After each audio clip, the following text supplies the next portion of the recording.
launch eventually. It's just a minor setback.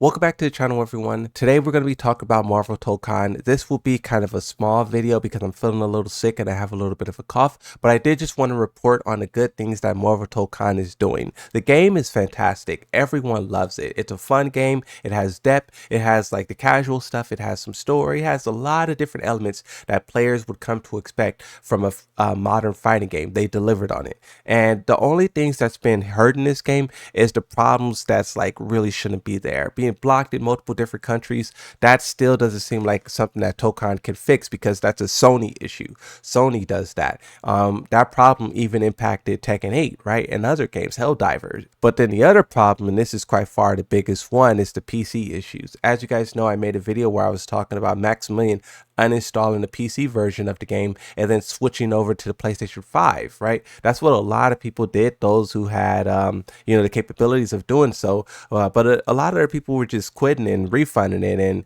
uninstalling the game. And that's very unfortunate. I was doing some digging and looking through all of the chaos that was unfolding on social media, and I seen that there was even some players and content creators who was accusing Marvel Tokon of frying their PC. It was some kind of debates of whether or not it was Marvel Tokon that did it or whether or not the player was at fault. For people who are like super knowledgeable about PC, you guys can really weigh in on that conversation. I just think it's unfortunate that Tokon was like wrapped up in that situation, period. It's kind of a blemish on a record that could have been perfect. And then also you got to talk about the negative reviews, mostly negative, 41.86%, 4,000 reviews, mostly people complaining about the same exact thing. The player count is going up and down from 9,000, 12,000 pre-update. And a lot of people just wanted to experience the game.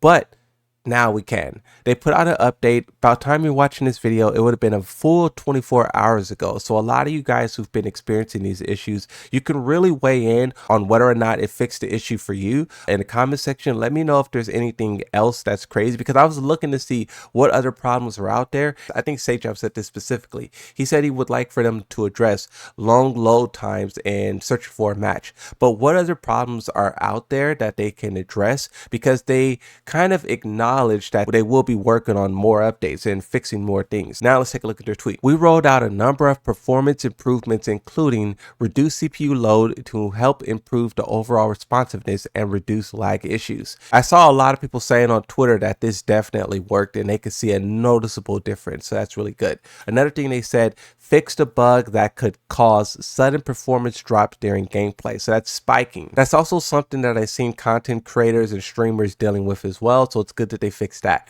And then it also says improved backend crash reporting, so we can track down issues and improve stability faster. So that is an important one, right? Because even though this update only took about a week, if you talk about the launch of the game and how much that impacted the reviews, it kind of lasted too long, and their ability to address these things as fast as possible will be game changing. And this update already had a big impact, but now that they're able to track down issues and figure out what's going on much faster, it's definitely going to help in the long run. So this is just good news all around. And if they just keep on going down this path of addressing issues when it pops up, whether it be bugs, issues, balance. I haven't seen that many people complaining about balance just yet, but maybe I'm not too tapped into that conversation. But then further down the road, you'll have a whole line of interesting and exciting DLC characters that they can pull from. The reviews for Marvel Tokon was posted, and you can see that it got 9s across the board. There's a couple of 8s if you go further down the list, but the Metacritic is at 87, the OpenCritic is at 90. And now that the game is being updated and we can put this whole issue behind us largely, I think we'll start to see more people talk positively about the game, enjoy the game, and it will be where it should have been at launch. It's just a minor setback overall.